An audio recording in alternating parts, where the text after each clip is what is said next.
Bom, seja muito bem-vindo ao Backgroundcast. Eu sou o Master Coach Marcelo Miller e a partir de agora você passa a se beneficiar muito desse conteúdo, porque o convidado irá compartilhar estratégias, hábitos, rotinas e muito mais. Lembrando que esse podcast é seu, ajuda a cada dia ele ficar melhor, envie aí sua sugestão para que sempre esteja melhorando esse conteúdo. E no papo de hoje eu recebo o ilustre Alexandre Mantovani, jogador profissional de pôquer, conhecido nas mesas aí como Cavalito. No seu currículo, para vocês terem ideia, diversos resultados, incluindo aí 4 meses finais de W Cup, uma em especial que é o Main Event de 2017, também mesa de final de Sunday Million. Ele que é um grande expositor do desenvolvimento pessoal através de suas mídias, aí nota-se a preocupação que ele tem com background para ter um excelente desempenho nas mesas. Tudo isso a gente vai falar a partir de agora. Então seja muito bem-vindo, Ale, é um prazer receber você aqui, entender um pouco mais aí do seu background. Pô, cara, prazer é todo meu. Eu comecei a ver o seu podcast, alguém me mandou o do Bruno Volkmann, e aí eu falei, cara, eu vou ter que ver todos, assim, e não só pelos convidados, né, quanto pela maneira que os temas eram abordados, então eu achei bem legal. Eu acho que você está fazendo um trabalho incrível e é uma honra ser convidado para fazer parte disso aí. Cara, que legal, que obrigado aí pelas palavras, por escutar isso, ter pessoas do seu nível aí escutando e se beneficiando com o conteúdo, né, cara, muito legal, obrigado. E eu quero começar falando desse momento que eu falei ali, que é o que você viveu em 2017, que foi essa mesa final do W Cup, né, do main event do W Cup. Quem olha seu gráfico já viu que você tem uma regularidade enorme, tinha antes disso, você já era um jogador vencedor, mas nada comparado à premiação que tinha naquele W Cup. Eu queria perguntar para você, assim, se você estava preparado para aquilo, você sentia que você estava preparado para aquele resultado, e como foi lidar com aquela reta final, que o valor era um valor enorme, né, comparado ao que você já tinha na carreira. Cara, eu posso responder a sua pergunta de duas formas diferentes, né? Eu acho que, assim, preparado tecnicamente e emocionalmente, eu estava preparado, né? É um trabalho que eu faço já há algum tempo e continuo fazendo diariamente para me tornar cada vez melhor, tanto tecnicamente quanto emocionalmente. Mas na prática ninguém tá pronto, né, cara? Tipo, é uma coisa grandiosa, assim, é uma coisa que quando você começa a jogar poker, você vê essas FTs, você vê essas grandes premiações, assim, é uma coisa muito surreal, né, cara? Então, é, eu estava pronto sim, mas mesmo estando pronto, viver aquele momento é uma coisa surreal, sabe? Não tem nem como explicar. E legal, você falou que você já se preparava há muito tempo, que é diário a sua preparação, né? Eu queria saber um pouco sobre isso, assim, se puxando pela memória em 2017 lá, se você usou alguma técnica para pegar esse momento especial e se manter calmo, alguma dica que você pode passar para a galera, né? Porque às vezes a pessoa talvez não faça uma reta final tão grande como você, mas todo mundo tem sua reta final grande, né? Claro. Que você diria para a galera aí que ele poderia trabalhar quando isso acontecer, às vezes, num dia que está jogando ou qualquer coisa? Quais são as técnicas que você usa para se manter tranquilo e poder desempenhar tudo aquilo que você sabe nas mesas? Cara, então, eventos como esse, que são eventos de vários dias, vai mudando muito, as variáveis vão mudando muito, né? Então, quebras-cabeças diferentes são criados a cada momento, não só nas decisões, mas em relação ao torneio. O que eu fiz é que, assim, beleza, primeira vez que eu tô jogando o main event do W Cup, vamos lá. Passei pro dia 2. Legal. Passei pro dia 2 com 17 blinds e faltavam 3 por dinheiro. Então, primeiro passo, ficar ITM, né? E aí, mas assim, desde que faltava 3 horas para acabar o dia 1, eu tava tancando pro ITM já. Porque era um prêmio muito grande, né, cara? Pra mim, assim, o mini cash era 10k, sabe? Isso já era um prêmio bem grande, né? Quanto você tinha em premiação na época? Você se recorda mais ou menos? Cara, eu tinha de profit uns 80k mais ou menos. Não lembro exatamente de premiação. Só que, tipo, o meu maior resultado até o momento tinha sido 16k. Sabe? Então o mini cash já era quase o meu maior resultado da vida até o momento, sabe? Então eu desapeguei um pouco dessa questão de tipo, eu estou jogando um torneio que paga 1.800.000 pro primeiro lugar. Até porque quando eu passei pro dia 2 faltava mais de 200 jogadores. E eu comecei a pensar sempre no próximo passo. E assim, esse não é o ideal, né? Porque o ideal é você pensar nas suas decisões uma a uma individualmente, sabe? Só que a minha estratégia era passar de pay jump em pay jump. E aí passei o primeiro pay jump, tanca, tanca, tanca, passei o segundo pay jump, tanca, tanca, tanca, passei o terceiro. Quando eu passei o terceiro, a premiação estava em 18k. Eu falei, beleza, superei a minha maior premiação da vida até agora eu vou soltar o braço. E é muito louco porque eu não estava pensando, eu realmente não estava pensando em todo aquele dinheiro para o primeiro lugar, sabe? Eu desapeguei muito da questão financeira e eu desfrutei muito a experiência e, tipo assim, eu consegui colocar na minha cabeça que qualquer coisa além daqueles 18k era lucro, sabe? E aí não rolou pressão nenhuma e o dia 2 eu tava transmitindo para Pocar, então eu tava fazendo stream fechado para os jogadores da Pocar Latina e eu acho que foi a primeira vez que eu realmente experimentei um estado de flow. Que legal. Porque, cara, basicamente, assim, eu não tava me deixando abalar por nada que acontecia. E eu tava falando coisas que eu nem tava me dando conta que eu falava. E aí depois a galera veio falar comigo e falou, cara, como que você falou aquilo naquela situação? Assim, tiveram alguns momentos, né? Quando estavam uns 20 e poucos left, eu abri Rei do cutoff, aí o button chova 22 bigs e o big isola 30 bigs, né? Daí eu tenho Rei, call. Aí aqui tem 4-4, lá tem As e Vala, As no flop, não me mexi, Rei no river, não me mexi. Tipo, eu puxei um potaço, eu fiquei segundo em fichas na reta, do maior torneio da minha vida, e eu tava assim, tipo, de boa. Daí eu falei, pô, que legal, né? Senão ia ficar short, ia ficar meio chato, assim. Eu falei desse jeito, assim, sabe? Tava todo mundo mudo, né? Aí um cara falou assim, cara, tipo, o que que tá acontecendo? Ele tirou o mute e falou, cara, o que que tá acontecendo, né? Como que você não vibrou assim, sabe? E foi engraçado isso. E aí, quando tava na bolha da FT, o Steven, que era o chip leader, ele tava gigantesco. Tipo assim, ele tinha 200 blinds e o segundo em ficha tinha 60. Era algo assim. E aí, eu tava no Big Blind, eu tava com stack médio, eu era 4 de 10 nesse momento. Aí ele abriu do button e eu tinha um rei 4 off, alguma coisa assim. Falei, essa mão não vai performar muito bem no pós-flop e... ele, por mais que ele tenha bastante ficha e que ele saiba que ele tem que colocar pressão, né, é a bolha da FT do WCUP, né? Então ele não vai querer, tipo, jogar pote grande e tal. Tem uma pressão financeira que ele deve estar sentindo. E, cara, eu falei, tipo, tem uma pressão financeira que ele deve estar sentindo e eu realmente não tava, cara. Mas isso não é normal. Eu já joguei, mesmo depois desse resultado, eu já joguei torneios muito menores e eu olhava pro pay jump, eu ficava muito receoso, assim. Mas naquele momento eu tava totalmente no estado de flow, assim, eu tava totalmente desapegado dessas coisas. E acabou que eu tribetei, ele foldou, e foi uma mão super simples, assim, sabe? Mas é mais a questão, assim, da maneira que eu tava me posicionando quanto àquela situação, sabe? Só para evidenciar que você estava num flow realmente, né? Aham. É interessante isso, né, Ale? Você falou que, cara, primeiro você estava brigando, talvez até pressionado para passar de pay jump, e depois você fala, cara, daqui para frente agora é só lucro que vier, e aí você entra num estado desse, né? Até falar o estado de flow, quem quiser saber um pouco mais, é estudos do Mihaly Csikszentmihalyi, né? Vale muito a pena entender o que é o flow, porque é bem interessante você ter entrado nisso. E eu quero passar um pouquinho para frente, Ale, depois que você tem um resultado que é tudo lá, foi 600k que você ganhou naquilo?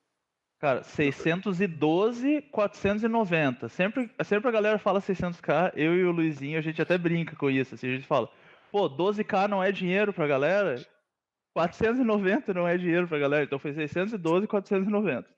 Cara, que com certeza é muito. Hoje em dia o hit de 12k e todo mundo tá querendo a todo momento, né? E esse 612k, depois disso, o que eu notei e fui estudar lá no seu gráfico é que você continua vencendo, você continua performando, você teve vários outros resultados até grandes, né? Não nessa proporção, mas grandes depois disso. E eu queria ver se você concorda com uma visão que eu tenho. Normalmente, a maioria dos jogadores, depois de ter um hit assim tão fora da curva, eles começam, na verdade, errar muito e começa a perder aquele dinheiro, né? Realmente começa a performar muito mal dali para frente. É uma visão que você tem mesmo, e o que você fez para que você continuasse performando, você não se abalasse, agora eu ganhei, então vou começar a fazer de qualquer maneira aqui e continuou com a performance alta, vamos dizer assim. Cara, tem vários fatores, tem muitas variáveis que impactam isso, né? Porque assim, existem pessoas que jogam poker pelo dinheiro. E não tá errado. Só pelo dinheiro. Não tá errado. Se o cara ele é bom nisso e se ele acredita que ele pode ganhar mais dinheiro jogando poker do que fazendo outras tarefas, tá tudo bem, sabe? Só que eu jogo poker porque eu sou completamente apaixonado pelo jogo.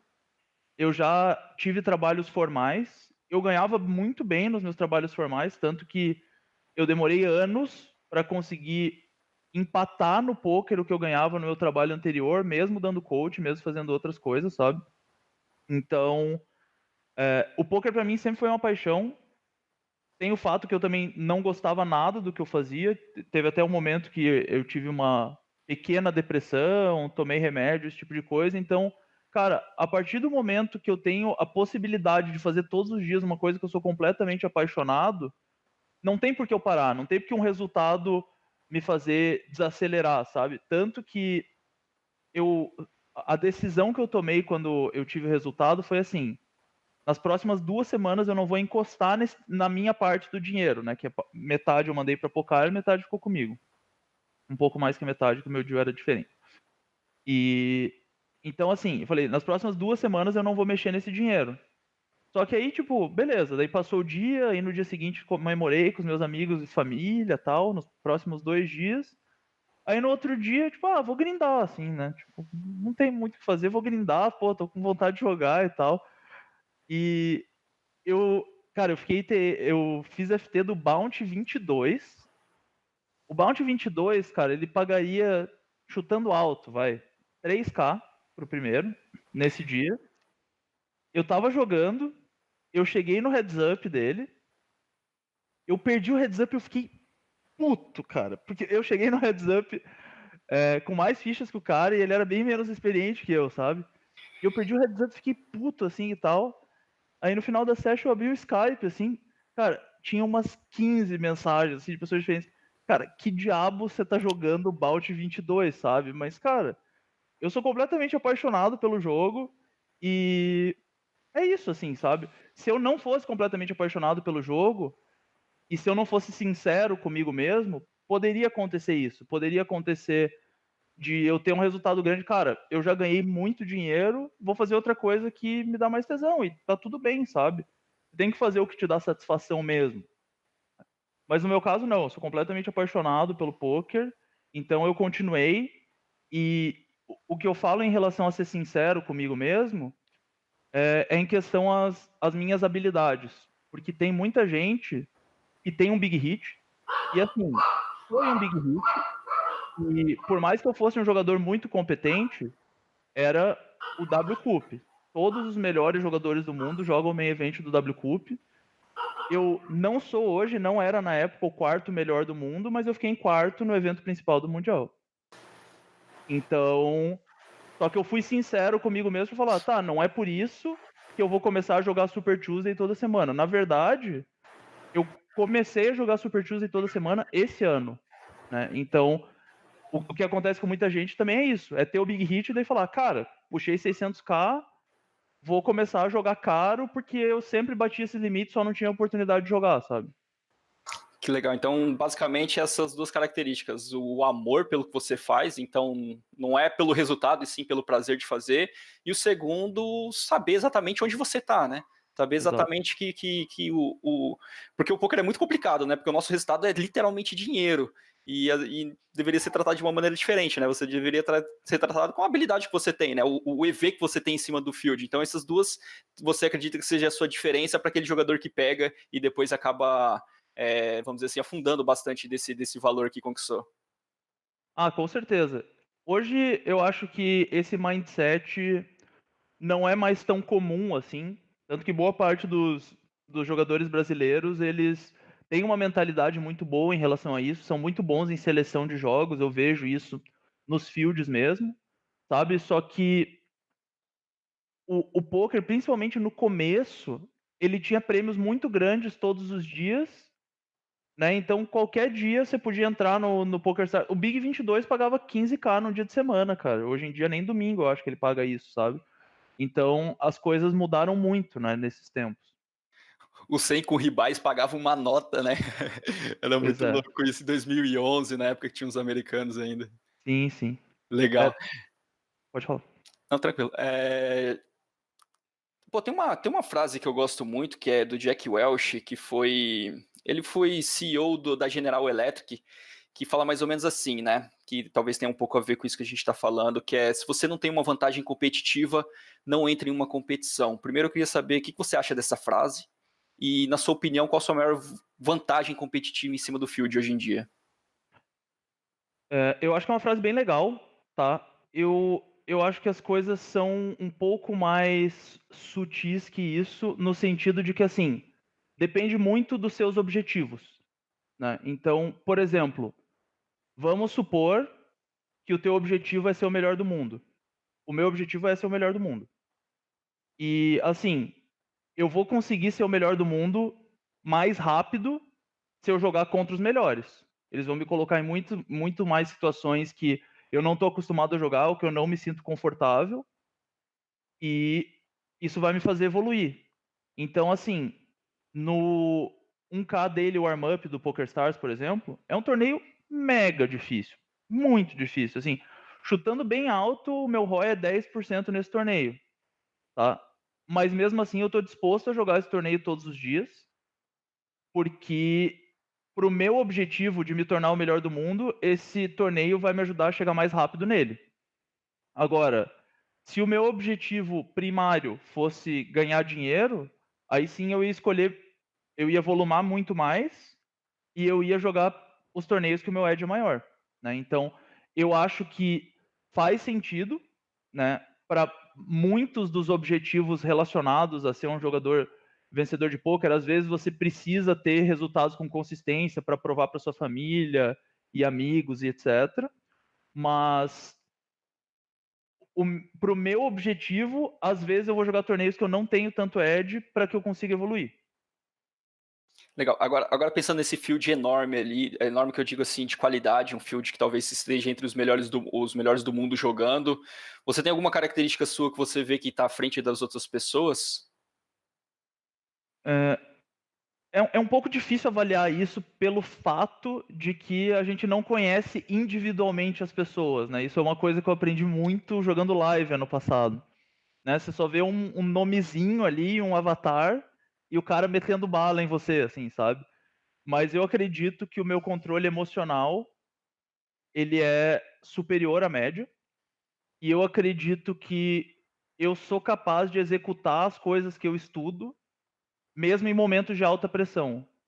Isso veio a partir de um coach que o Ape Styles deu para outro jogador que eu assisti na biblioteca da Pocar.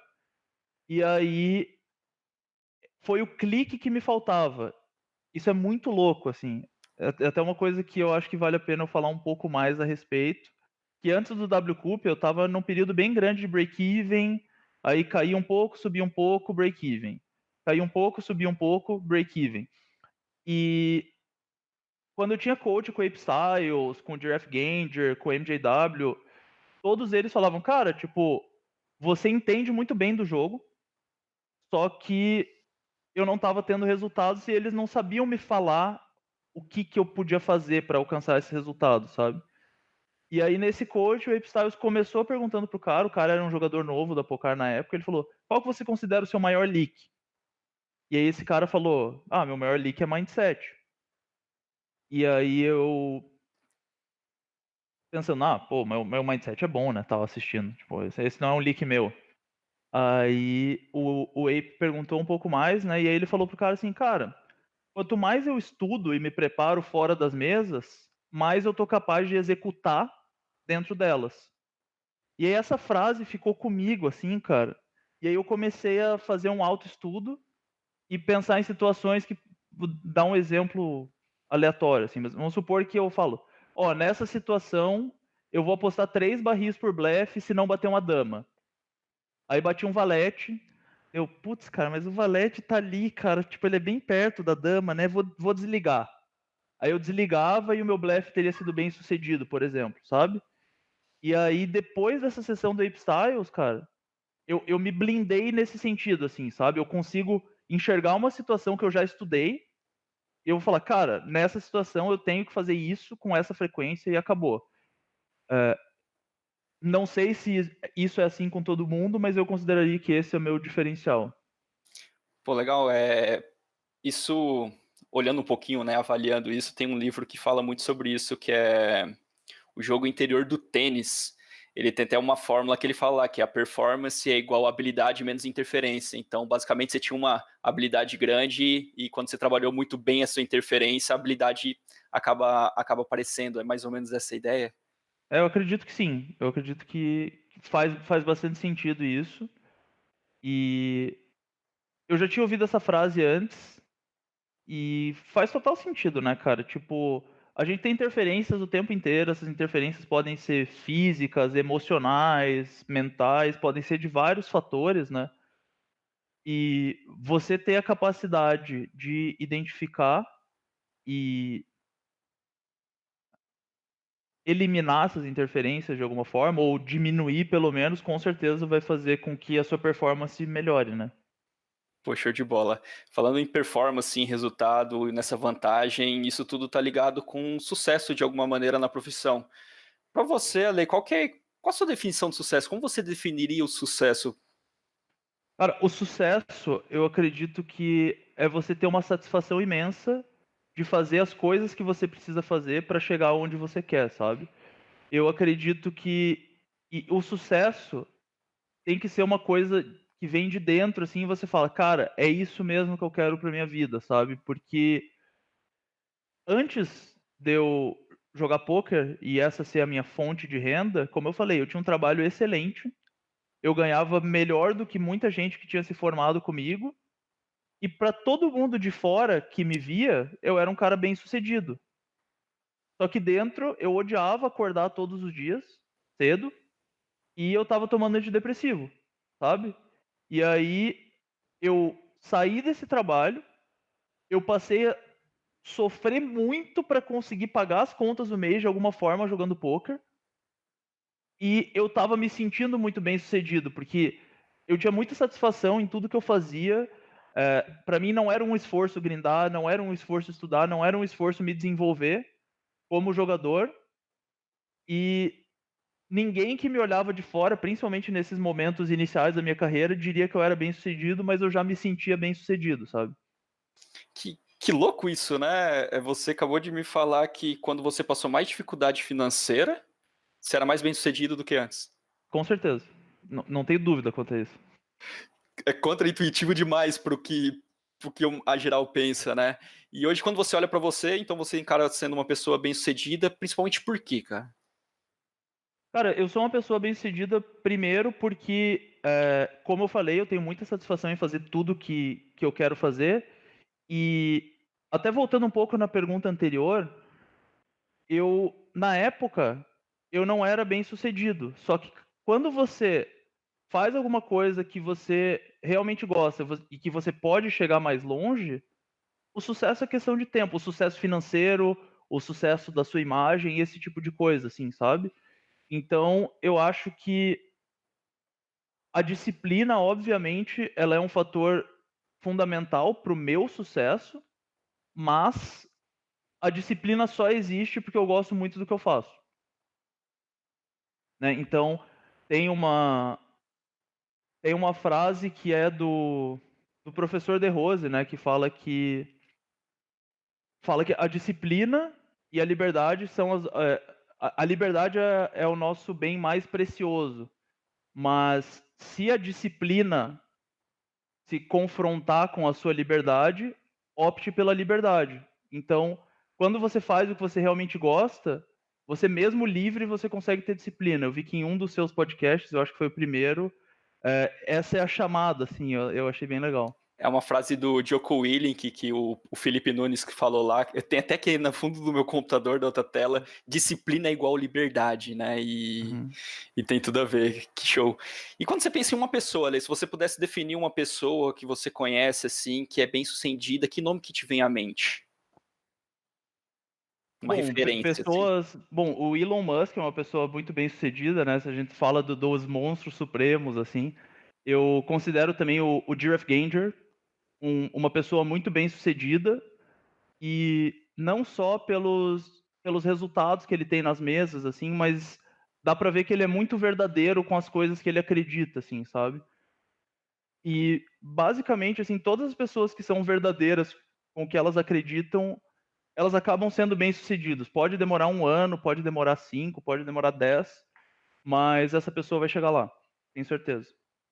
Pô, isso que eu acho sensacional, assim, todas as pessoas que eu converso e quando eu pergunto bem-sucedida, que as outras pessoas julgam, por exemplo, ou, pô, eu olho pra você, as pessoas olham pra você e falam, cara, ele é bem-sucedido, faz o que gosta, é bem-sucedido financeiramente, e sempre a pessoa foge disso, né? Sempre acaba indo pro estar fazendo o que ama, estar fazendo aquilo que gosta, né?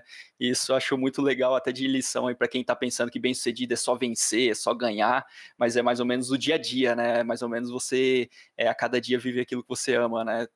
Resumindo, é isso que você pensa também?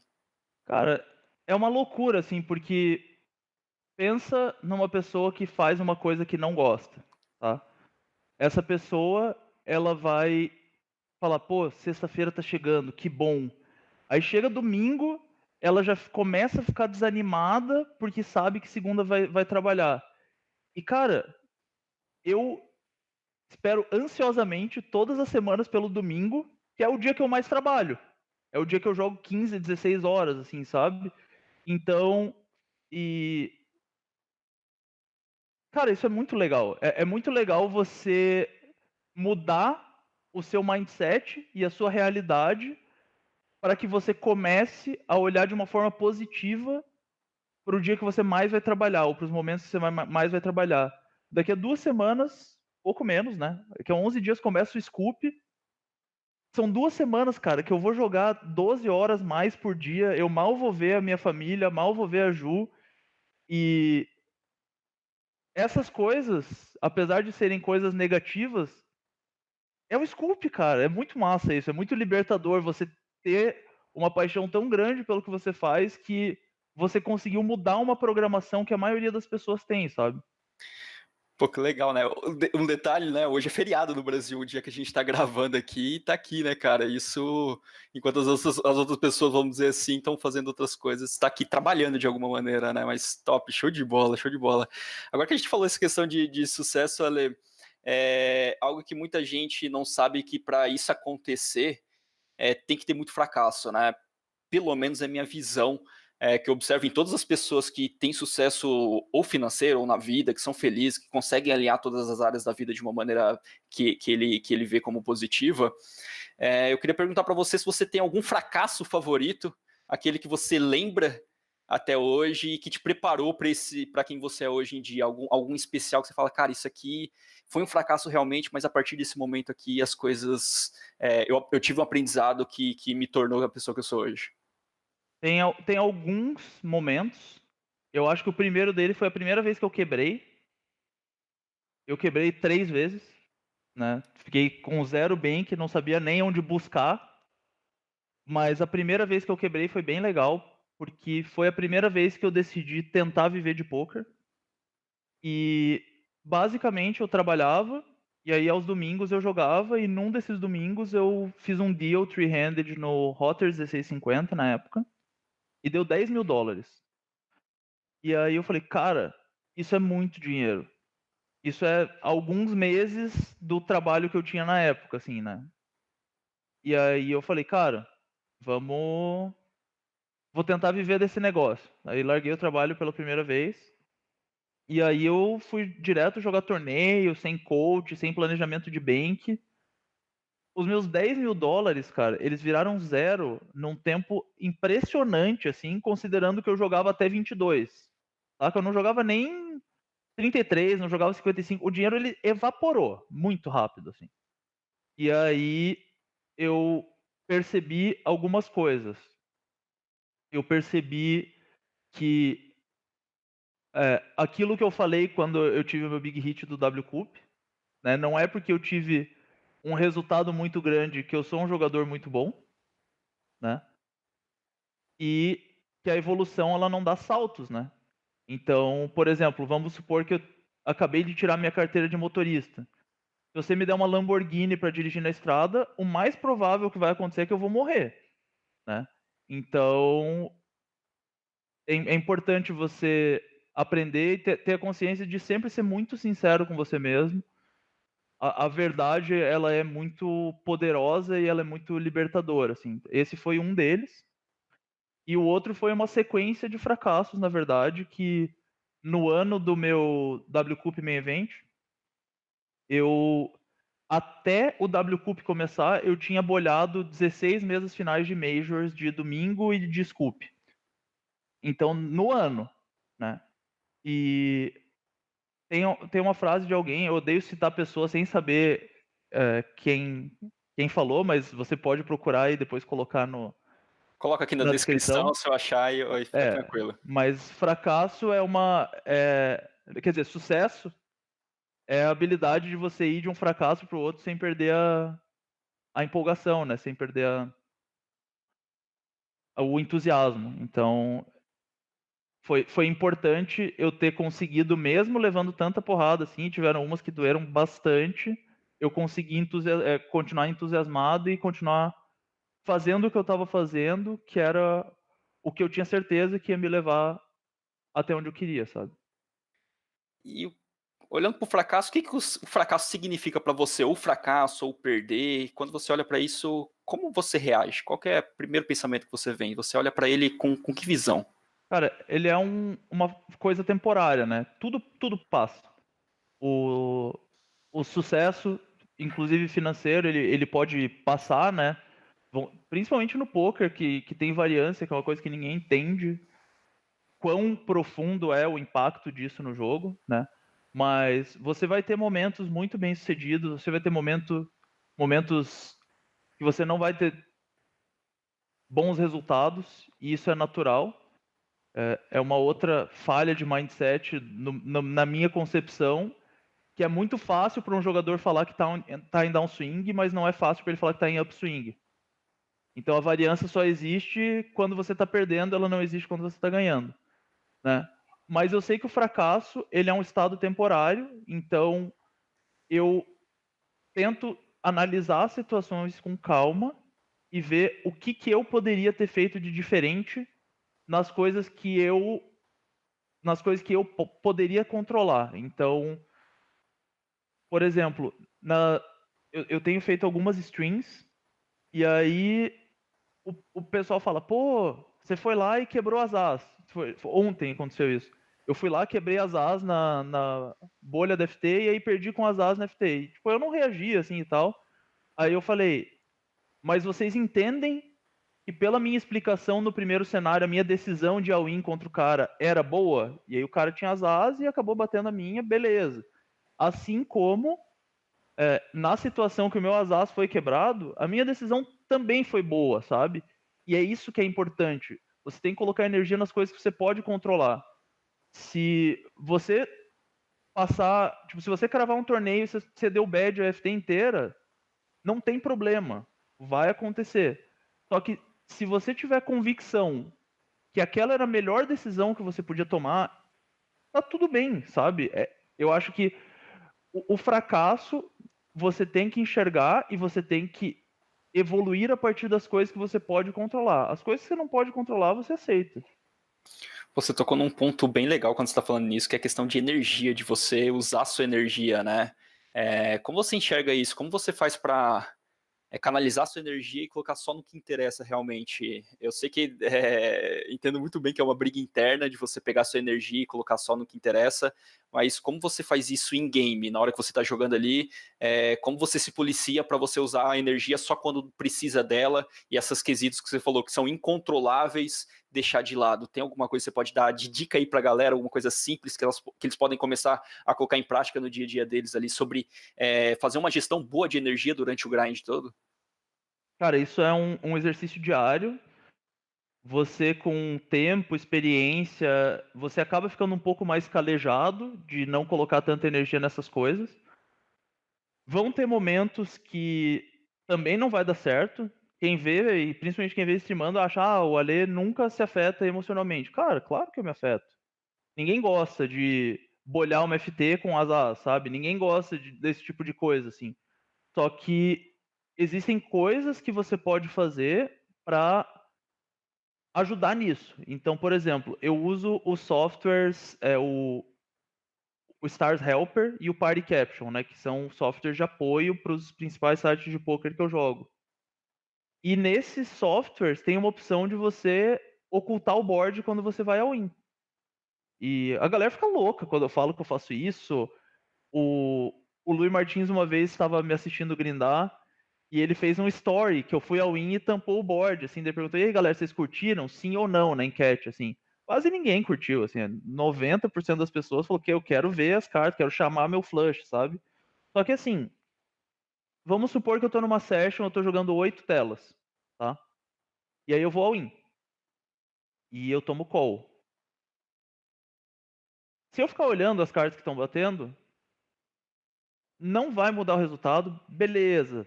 Você pode falar que, não, cara, tipo, eu acredito que se eu chamar as. Pode ser que tenha um impacto de alguma maneira, assim, tá? Só que no momento que eu tô olhando as cartas que estão batendo ali, eu não tô prestando atenção nas outras 7 mesas. Então, eu opto por essa alternativa porque, ela me ajuda a não colocar atenção nas coisas que eu não posso controlar.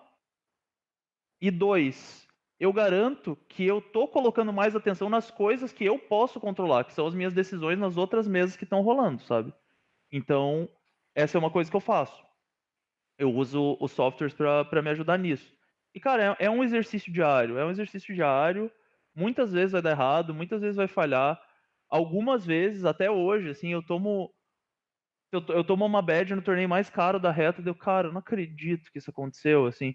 É, tenho lembranças dolorosas de momentos que isso aconteceu, mas a gente vai evoluindo e vai ficando calejado com o tempo, sabe?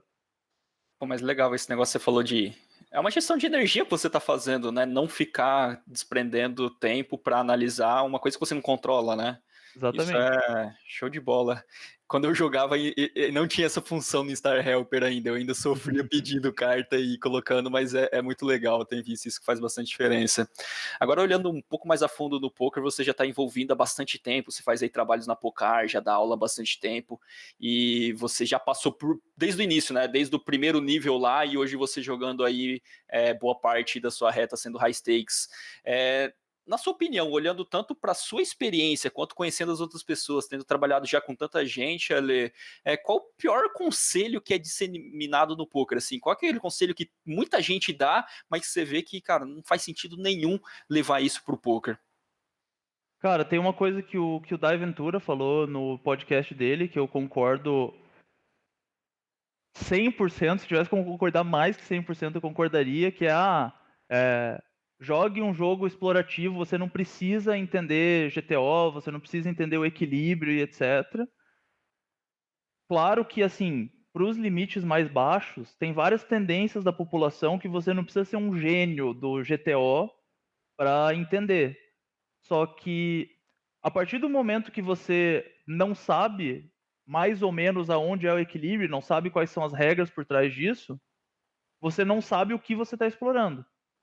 Então, e muitas vezes você fazer alguns ajustes estratégicos muito amplos, se o cara tem uma tendência desequilibrada, vai ser muito mais custoso para você do que para ele. Então, eu acho que vale a pena reforçar esse ponto que o Dai Ventura falou, e eu acho que esse é um conselho meio ruim. O jogo explorativo é com certeza o jogo que faz mais dinheiro. Não tenho dúvida, assim. Inclusive, se eu levar o PioSolver pro BSOP e deixar o PioSolver só para tomar as minhas decisões de river, o PioSolver vai ser completamente massacrado.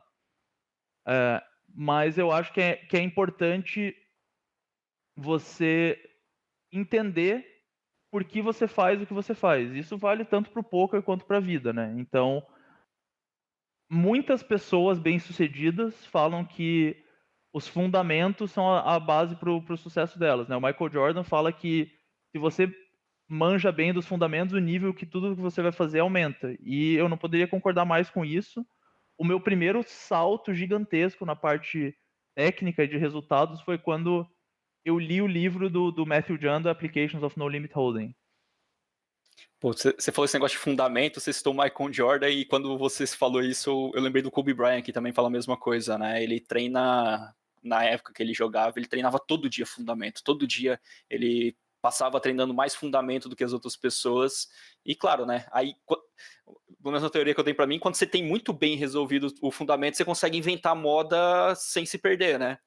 E aí foi a mesma pergunta que eu fiz pro Dai, você acredita que isso acaba sendo uma desculpa das pessoas para não trabalhar realmente no fundamento? Porque muitas vezes é chato, né? É repetitivo você focar ali, às vezes você pensa que já domina naquilo, e aí ele dá desculpa para não trabalhar aquilo que ele tá explorando, e às vezes nem sabe exatamente o que tá fazendo. Você acha que acaba sendo uma desculpa do pessoal no geral? Cara, estudar fundamento para muitas pessoas não é divertido, né? Principalmente pelo modelo de educação latino-americano. Cara, eu odiava matemática na escola. Odiava com todas as minhas forças. Era a matéria que eu sempre ia pior e eu me matava tentando entender o negócio e não entendia, sabe? E é uma coisa que, por exemplo, eu vejo que nos Estados Unidos ou na Europa as coisas são ensinadas de uma forma diferente. Então, às vezes não é uma desculpa, assim, às vezes é uma coisa que você não gosta mesmo de fazer, assim, sabe? Só que quando você trabalha com alguma coisa cuja matemática é um fator muito relevante, você precisa de alguma forma ou aprender a gostar ou aprender a simplificar.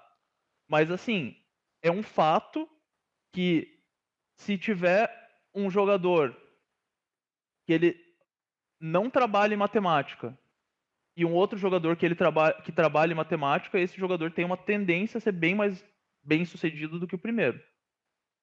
Porque as coisas são muito fáceis, sabe? É muito fácil você saber que, tipo, se você aposta um determinado tamanho, essa aposta precisa funcionar tantas vezes para ser lucrativa, sabe? São coisas simples. Só que isso não é ensinado e às vezes não é de um acesso tão fácil assim para as pessoas. Eu acho que desculpa é uma palavra muito forte, assim, porque os jogadores eles querem se desenvolver e buscam essas fontes e esse tipo de coisa. Eu acho que é muito mais essa questão de é uma questão mais cultural do que qualquer outra coisa, assim, sabe? Porém, eu tenho uma ressalva bem forte que eu acho que algumas pessoas elas usam o fato de não terem horário para trabalhar como desculpa para trabalhar menos. Isso eu tenho plena certeza que acontece. Mas eu acho que especificamente essa questão de fundamentos e de matemática é um pouco mais. O buraco é um pouco mais embaixo, assim, é um pouco mais profundo.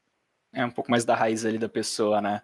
Outra coisa que você, por conhecer muita gente, eu queria saber de você, assim, quando você analisa tanto sua carreira quanto com todas as pessoas que você já conviveu ali, qual seria a principal competência de um jogador para ele se tornar vencedor no longo prazo dentro do poker, Ale? Consistência, cara. Esse cara, ele. Assim, todo mundo tem fases e todo mundo tem oscilações.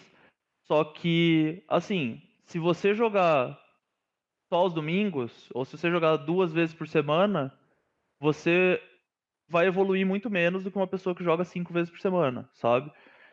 E então, assim, eu acho que humildade, consistência e principalmente verdade, aquilo que eu falei, assim, sabe? Muitas vezes eu tô jogando um spot, e às vezes até contra um jogador que não joga high stakes, ou um jogador que não é tão técnico assim, e o cara me destrói no spot. Tipo, eu olho pra mão assim, eu falo, cara, esse cara me onou completamente, assim, sabe? E você precisa ser sincero com isso. Você precisa saber que vai acontecer, acontece com qualquer jogador, e aí você pega esse spot e você estuda. Porque aí, eu, a partir do momento que eu me sinto realmente onado numa situação, que eu falo, cara, eu simplesmente não sei o que eu deveria fazer, no meu próximo dia de estudos eu vou dissecar aquela situação, e a próxima vez que eu tô naquela situação, eu sei o que fazer, sabe? Então, eu acho que ter essa humildade de você aceitar que você foi ounado, que alguém fez uma jogada que você não sabia o que fazer, etc., é uma característica que boa parte dos jogadores bem-sucedidos tem, sabe? Esse autoestudo, essa autocrítica e essa evolução. Porque também eu poderia fazer o contrário. Eu poderia falar, cara, fui ounado aqui. Eu, tipo, esse cara runou na minha cabeça e tal, e não estudar essa situação. Aí a próxima vez eu ia ser ounado de novo, ia ser ounado de novo, entendeu? Então, dificilmente, se essa fosse a minha linha de raciocínio, ou minha maneira de lidar com as situações, eu ia ter evoluído o quanto eu evoluí, sabe? Um pouco demais olhar isso, né? Pegar e colocar o ego lá embaixo e olhar o fato para o fato, né? Independente de se é o cara que está começando ou não, aceitar aquilo ali é muito legal. No começo da sua resposta, você falou a questão da consistência. Consistência em quê? Quais são. A pessoa tem que ter consistência em quê? Você falou em jogar, mas quais são os outros fatores que você acredita que a pessoa tem que fazer, sei lá, ou toda semana, ou todo dia, pelo menos um pouco, dedicar horas ali? É consistência em que áreas? Quando eu tava começando na Pocar, eu fiz algumas sessões com o Elliot Rowe. Quem não conhece, dá uma pesquisada. Ele mesmo tem vários podcasts com jogadores de poker, de pessoas dos business. E ele me falou, cara, aonde você quer chegar, visualize você daqui a 5 anos. Aí eu fiz essa imagem, né? Tipo, era um cara bem sucedido, com bons resultados nas principais séries de torneios. Era um cara que estava em boa forma física, um cara cheio de amigos, um cara com, assim, um cara feliz, né? Então eu fiz essa imagem. Aí ele falou, beleza. Então, assim, para isso acontecer daqui a 5 anos, o que que você precisa ter feito daqui a 2? Aí eu fiz para ele uma lista. Eu preciso ter estudado tantas horas, eu preciso ter jogado tantos jogos, eu preciso ter, etc, etc, etc. Dele, beleza. E vai puxando. Até que eu puxei assim, o que que eu precisava fazer no meu dia a dia para chegar nesse cara que eu queria ser daqui a 5 anos? Eu precisava fazer algum tipo de atividade física. Inclusive, se você for olhar, a grandíssima maioria das pessoas bem-sucedidas no mundo estão numa boa forma física. Eu precisava me desenvolver pessoalmente e eu precisava desenvolver pessoalmente, né? Em diversos fatores, eu precisava ser um melhor jogador de pôquer. Como que eu vou fazer isso? Estudando pôquer. Eu precisava ser uma pessoa que se relaciona melhor com outras pessoas. Como que eu vou fazer isso? Estudando sobre o tema e me relacionando com outras pessoas. Eu precisava ser uma pessoa que tem bastante conteúdo para conseguir me relacionar com outras pessoas. Então, como que eu posso fazer isso? Através de conteúdo, podcast, livros, coisas que vão fazer eu me desenvolver. Então, eu consegui ver essa imagem do Alexandre que eu queria ser daqui a 5 anos e trazer isso para atividades do dia a dia. E aí, assim, todos os dias da minha vida, desde então, é muito raro eu falhar, mas acontece. Eu tento ter alguma atividade física, alguma coisa que me faça desenvolver. E isso pode ser, cara, um vídeo no YouTube de algum site de poker, uma análise de 10 minutos de uma mão. Eu faço isso mesmo se eu estou viajando, mesmo se eu estou de férias, mas eu vejo algum conteúdo relacionado a poker. Eu vejo algum conteúdo também não relacionado a poker, mas que vai me ensinar alguma coisa. Às vezes, cara, você tá cansado. Às vezes, esse conteúdo pode ser tipo uma comédia, saca? Mas, tipo, sai um pouco da caixa. E eu acho que essa consistência que eu mencionei é de atividades que vão fazer você chegar onde você quer chegar.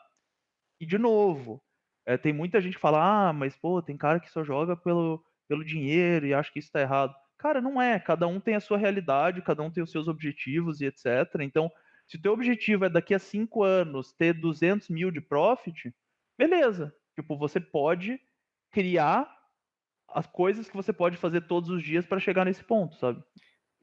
Tem quanto tempo esse papo com o Elliot Roy? Cara, tem 3 anos. Faltam 2 ainda.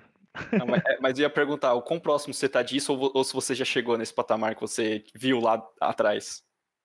Eu acredito que na parte física eu ainda tô pecando um pouco, e principalmente pelo fato que qualquer ser humano acomoda depois de ter conseguido uma grande estabilidade financeira, e até onde eu saiba eu sou um ser humano, então eu dei uma desleixada boa nessa parte física por um período do ano passado, e depois eu retomei a questão de alimentação, treino, etc. Pô, que legal. Esse exercício é muito legal. Eu passo também o Elliot Rowe é coach também de formação, né? Quem quiser saber mais, tem bastante conteúdo dele. Ele acho que trabalhou com o Fedor Halls também, ele trabalhou com vários caras tops aí. E esse exercício de olhar para o futuro e vir quebrando, né? É um roadmap da vida, né? Muito, muito bacana, cara. E aí você começa a fazer, show de bola. Olha, uma outra coisa assim, se você fosse hoje convidado aqui para, acho que você conhece a palestra do TED, né? Já ouviu falar, né? Sim, sim.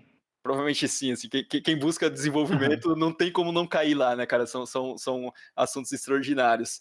Se você fosse convidado para dar uma palestra lá, mas você não pudesse falar de poker, qual seria o tema que você falaria ali? Eu queria achar um título impactante, assim. Então, provavelmente seria a generosidade de ser egoísta. E eu vou explicar um pouco melhor que você vai entender. Por É, favor, como, por favor. como eu falei, quando boa parte das pessoas que gostam de mim me consideravam bem-sucedido, era um momento que eu estava miserável, era um momento que eu estava triste, que eu não tinha uma imagem muito boa de mim mesmo e estava tudo dando muito errado. Só que, ao mesmo tempo, todas essas pessoas, elas queriam o meu bem. Todas essas pessoas que gostavam de mim falavam: pô, tô bem feliz que o Ale tem um emprego estável, que ele tá indo super bem no emprego dele, que ele ganha bem. Só que essa é a realidade das outras pessoas. E muitas vezes a gente se deixa levar por isso. Eu tenho que colocar consciência nisso diariamente para não puxar para mim objetivos e expectativas das outras pessoas. E a partir do momento que você aprende a se colocar em primeiro lugar e você realmente se torna uma pessoa bem-sucedida de dentro para fora, você consegue impactar muito mais positivamente o mundo ao seu redor, sabe?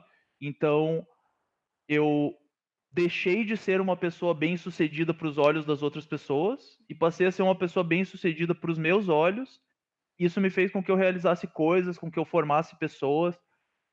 Dentro da Pocar, eu fazia um trabalho de mentoria que teve quase 100 pessoas no decorrer do tempo, e eu fiz com que essas pessoas conseguissem melhorar. E eu vejo que todas as pessoas que elas conseguem um nível alto de sucesso, elas começam a se preocupar em ajudar os outros. Mas elas não conseguiriam chegar nesse ponto se elas não tivessem no caminho delas, sabe?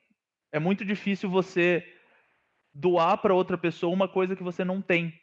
Então, por exemplo, se alguém quisesse que eu ensinasse a pessoa a ser mais bem-sucedida quando eu só ganhava bem, eu não ia conseguir. Se alguém 5 anos atrás me pedisse, cara, me ensina a ser feliz, eu não ia saber, porque era uma coisa que eu não tinha, entendeu? Então, eu acho que quando você aprende a ser egoísta, entre aspas, quando você aprende a se colocar em primeiro lugar, colocar suas necessidades, expectativas em primeiro lugar, isso gera muita força e você consegue impactar de uma forma muito mais positiva os outros. Nem sempre é possível, né? Vamos supor que, por exemplo, vamos supor que eu tivesse um filho 5 anos atrás. Às vezes eu precisaria sacrificar, né, essa questão de tipo querer ser um jogador de pôquer para dar uma boa vida para o meu filho, mas também tudo isso é de acordo com a realidade das pessoas, com as suas prioridades e essas coisas. E eu acho que quem não tem nada que impeça diretamente deveria ser um pouco mais egoísta e colocar as suas necessidades e expectativas em primeiro lugar. é muito mais forte você dar um exemplo quando você é alguma coisa do que quando você tem alguma coisa. Pô, dá uma puta palestra isso aí, né, cara? Dá um tema interessantíssimo. Acho que tudo que você falou, eu concordo total. Tem essa exceção assim, mas até dessa exceção do filme, pode ser que você fique um tempo porque você tem que dar, mas mesmo assim, acho que dá para você planejar e você buscar aquilo, né? Até teve um podcast aqui para você que não escutou, que a gente falou um pouco desse assunto, que foi com o Valdeci e o Matheus, que é pai e filho, os dois são jogadores de pôquer, não tem tanto sucesso ainda na carreira, mas de mentalidade é bem legal. E entrou essa questão que você comentou de, às vezes, como o pai, ele é pai, ele sente a obrigação de deixar o filho dele jogar e ele trabalhar, por mais que o sonho dele seja jogar, mas é uma coisa temporária que ele vai colocar para frente. Então tem total conexão que você está falando ali.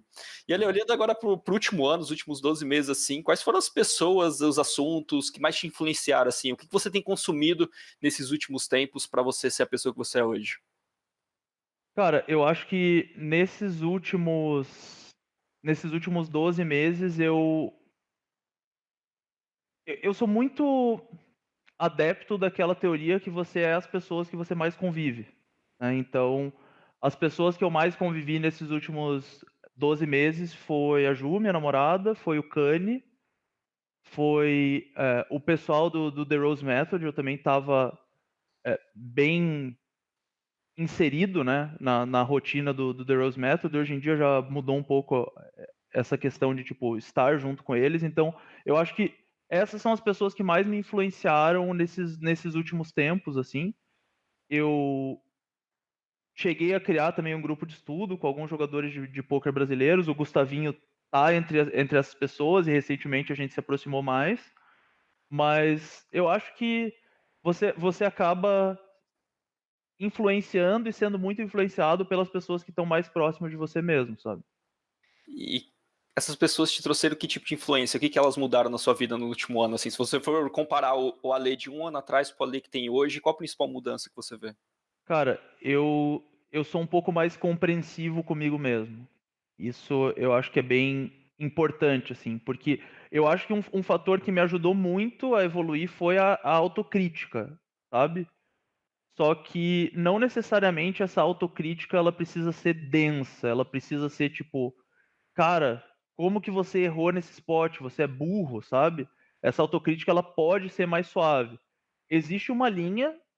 Em algumas situações, eu acho que, tipo, cara, você pisou na bola num momento chave e você não vai conseguir desapegar disso.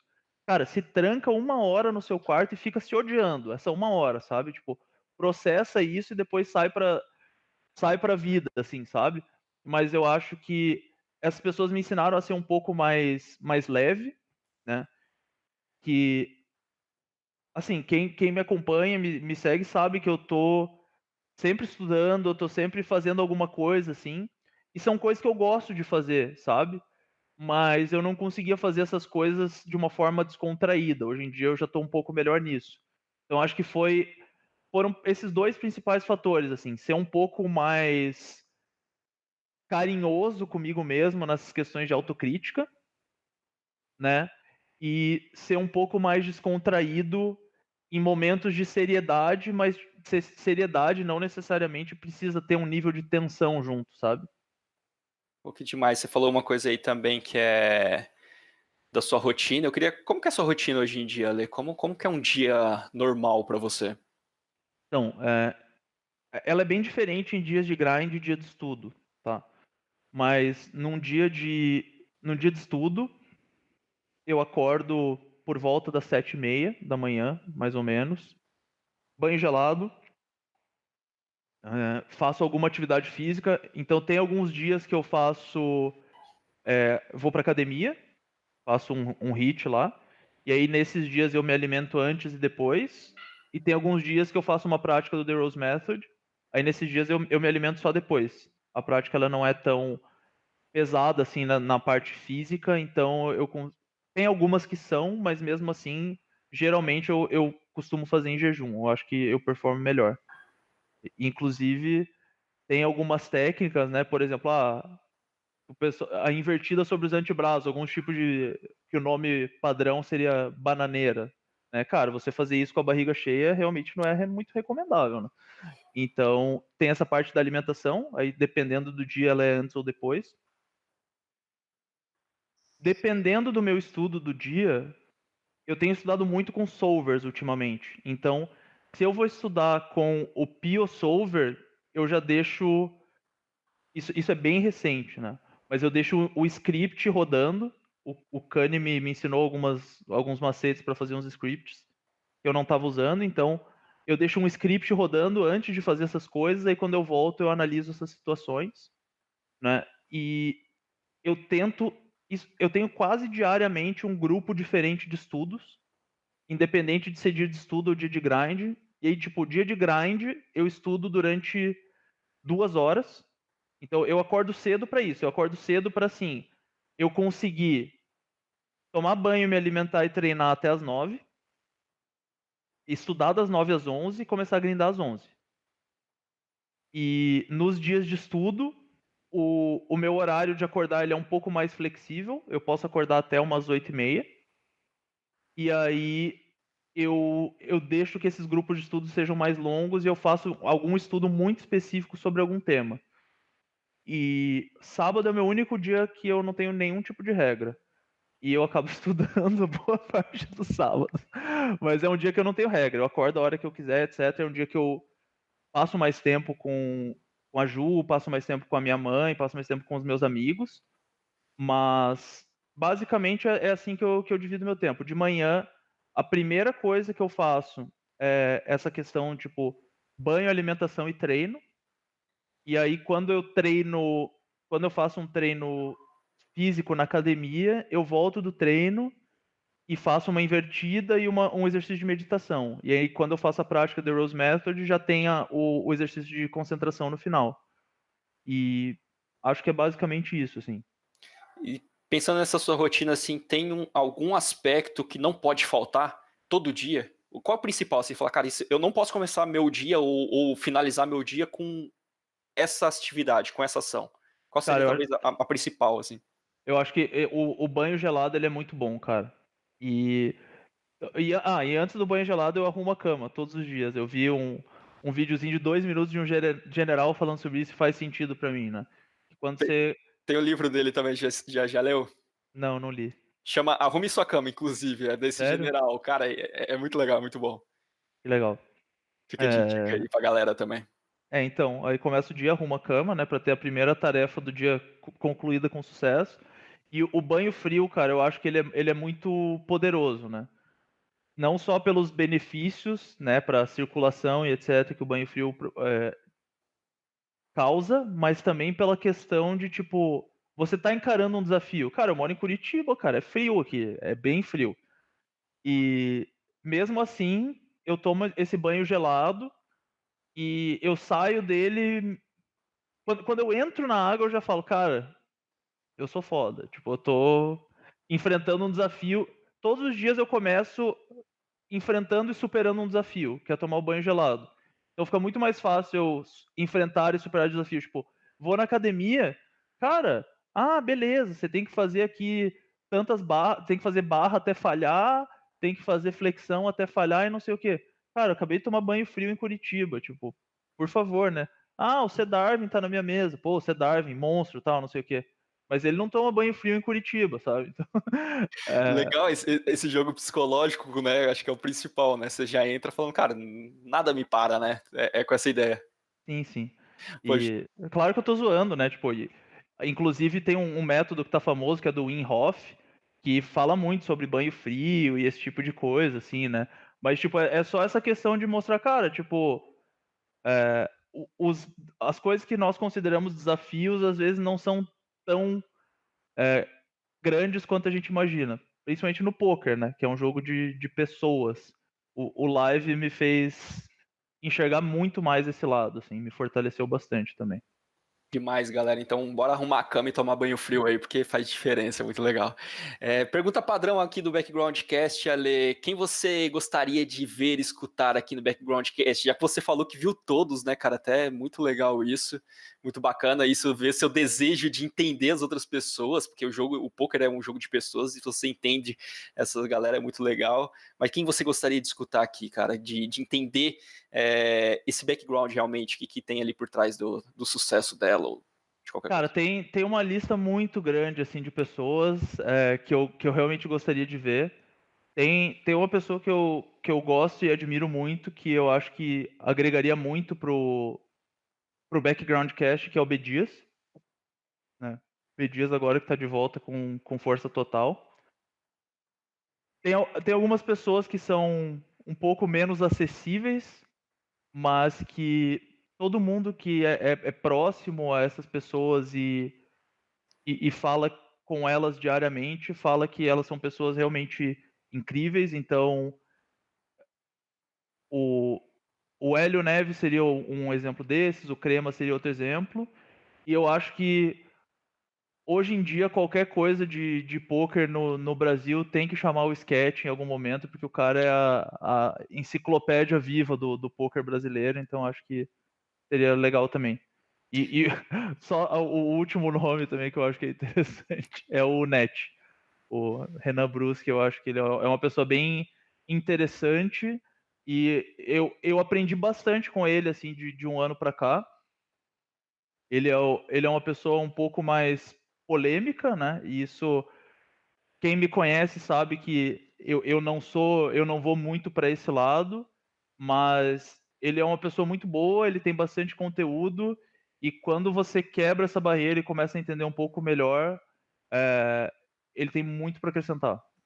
Pô, que legal. E você falou 5 pessoas aqui, mas me Uhum. fala uma pergunta padrão que não pode faltar para essa galera, assim. Ou se você quiser fazer para cada um também, beleza. Mas se Ah, tiver uma pergunta, não. aquela pergunta que quando eles aceitarem meu convite, eu vou fazer para eles, porque não pode realmente faltar ali nesse Eu papo. acho que é uma pergunta. É, é uma pergunta dupla, assim. Perguntar para a pessoa qual que ela considera o maior ponto positivo dela e qual que ela considera o maior ponto negativo do field. Então, qual que é o maior leak que eles consideram que os jogadores de poker têm. Esse leak pode ser um leak técnico mesmo, mas pode ser também um leak comportamental. E boa parte das pessoas tem times e etc. Então, elas têm bastante acesso a esse tipo de informação. Pô, demais. Agora outro também que é de praxe aqui, indica aí pra galera 3 livros ou 3 materiais para eles buscarem e poderem se desenvolver, tanto no poker quanto no lado pessoal. Então, a gente tá num momento que tem tanta coisa à disposição da gente que é muito difícil você listar e definir três, né? Definir um número pequeno, mas eu vou tentar ser sucinto. Existe um podcast chamado Impact Theory, né? Na verdade, não é exatamente um podcast, são entrevistas. O nome do cara é Tom Bilyeu e ele entrevista várias pessoas impressionantes, assim. Dá para você passar dias vendo essas entrevistas, são pessoas incríveis e vale muito a pena. E dentro desses eu poderia indicar alguns, né, que é do David Goggins, do Wim Hof, etc. O David Goggins é um monstro, né? Tipo, Foi, não tem o que falar. você indicou, mas eu ia te cortar para falar exatamente o dele, cara. Eu ia falar porque chega a ser bizarro aquele cara. É. Cara, tem um que eu não vejo há algum tempo, mas na época me agregou absurdamente. É um canal do YouTube chamado actualized.org, que é de um cara chamado Leo.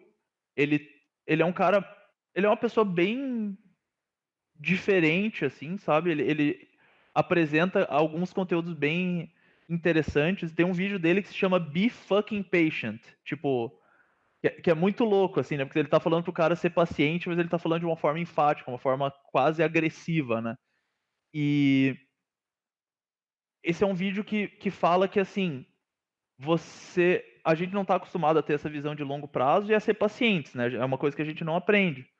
Mas quando você sabe aonde você quer chegar e o tamanho do seu objetivo, fica mais fácil você ter uma paciência eh, relacionada a isso, né. Então, tipo assim, cara, se o teu objetivo é, tipo, perder 5 quilos, aí beleza, tipo, é um objetivo que em 3 meses você consegue numa boa se você colocar sua energia nisso. Agora, o meu objetivo é encontrar cura para o câncer. Cara, você vai passar a sua vida inteira atrás disso, sabe, e você tem que ter paciência. Então o Actualize.org tem muita coisa boa também, tá. Já nos outros podcasts já recomendaram, por exemplo, o Joe Ingram, né, que ele entrevista vários jogadores de pôquer. Então, falar um pouco de livros, né, tem 2 livros que eu li esse ano, que são bem legais, eu recomendo. Um deles é o Eu S.A., do Gene Simmons, ele é o vocalista do Kiss.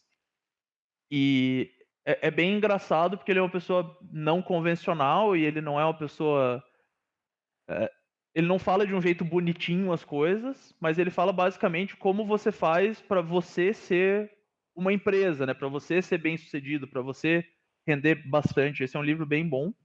Cara, no poker, só te cortando um pouquinho, é importante, né? Porque eu vejo que muita gente não se vê como uma empresa, né? E o poker, você é uma empresa literalmente, né? Literalmente, o Exatamente. seu nick é um CNPJ, na minha concepção, na verdade, é o que eu penso, né? Sim, eu escolhi bem mal meu nome fantasia, mas tá tudo bem. Então esse Eu S.A. é um livro muito bom. O Poder do Hábito é um livro muito bom. E o terceiro se chama A Arte de Ler Mentes. Ele é de um sueco. Ele é um livro relativamente simples. Todos esses livros, tirando O Poder do Hábito, são leituras bem rápidas. Assim. O Eu S.A. eu li em um dia. E esse A Arte de Ler Mentes é interessante porque ele ensina. Ele, de uma certa forma, depende da sua intenção ao ler o livro, né? Mas ele te ensina a ter empatia. Você entender melhor como a pessoa se sente. Isso vai fazer com que você, entre aspas, leia a mente dela, porque se você consegue enxergar a forma que uma pessoa enxerga o mundo ou uma determinada situação, você vai entender por que ela faz o que ela faz ou por que ela pensa como ela pensa. Isso é bem poderoso. Um pouquinho demais. Já vou deixar aqui, galera, só lembrando que todas essas informações, todas as referências que eu falei aqui vai estar aqui embaixo na descrição, então você pode depois pesquisar aí na descrição, se você está vendo no YouTube e escutando pelo aplicativo de podcast, vai estar aqui embaixo. Ale, para finalizar, meu parceiro, deixa uma pergunta para o pessoal que nos escuta aqui, para eles responderem nos comentários. O que você gostaria de saber da galera que escuta aqui o Backgroundcast? É, Bom, eu queria saber o- como essas pessoas se enxergam daqui a 5 anos e o que elas podem começar a fazer hoje para se tornar essa pessoa. Isso é uma pergunta excepcional, cara. Legal, galera. Então deixa aqui no comentário, principalmente do YouTube aqui, que onde vocês se veem daqui 5 anos e qual o próximo passo, acho que é isso, né? Isso, isso. Pô, show de O- bola. Ale, cara, só tenho que agradecer realmente todo esse conhecimento passado. Assim, eu tenho certeza que quem vai escutar aqui vai se beneficiar demais, demais com esse seu backgroundcast, com esse episódio. Gratidão, cara. Gratidão por passar todo esse seu conhecimento, toda a sua experiência, tudo que você trouxe ali, agregar tanto valor aí hoje já para minha vida e eu tenho certeza para a vida de quem vai escutar aqui. Gratidão, meu parceiro. Pô, cara, valeu. Obrigado mesmo pelo convite. Fiquei bem feliz quando você veio me convidar, porque você veio me chamar, inclusive num dia que eu tinha acabado de ver o do Gustavinho e do Dai Ventura, e eu falei, pô, cara, que legal que esse cara acha que eu tenho uma coisa para acrescentar, então eu que agradeço pelo convite, tô sempre à disposição aí, principalmente pelo Insta, né, pro pessoal de fora que quiser falar ou perguntar alguma coisa. É o canal que eu respondo mais rápido. Fala seu Insta aí E pra galera, pra eles saberem. Eu vou deixar também na descrição, mas fala aí. beleza, é @alemantovani. E é isso. Obrigado mesmo pelo convite. Espero ter conseguido gerar valor aí. Eu tô bastante com essa intenção assim de gerar mais valor para a comunidade do poker. Então, espero ter conseguido atingir esse objetivo e tamo junto, parceiro. Pô, show de bola, tenho certeza que sim, cara. Bom, o Background vai ficando por aqui. Se inscreva agora, deixa seu comentário, compartilhe, porque assim você acaba gerando e levando mais valor aí para os seus amigos também. E responda a pergunta do Ale lá no comentário, né? Onde você se vê daqui 5 anos e qual o próximo passo, quais são os passos que você vai dar para chegar nisso aí, beleza? Valeu, galera!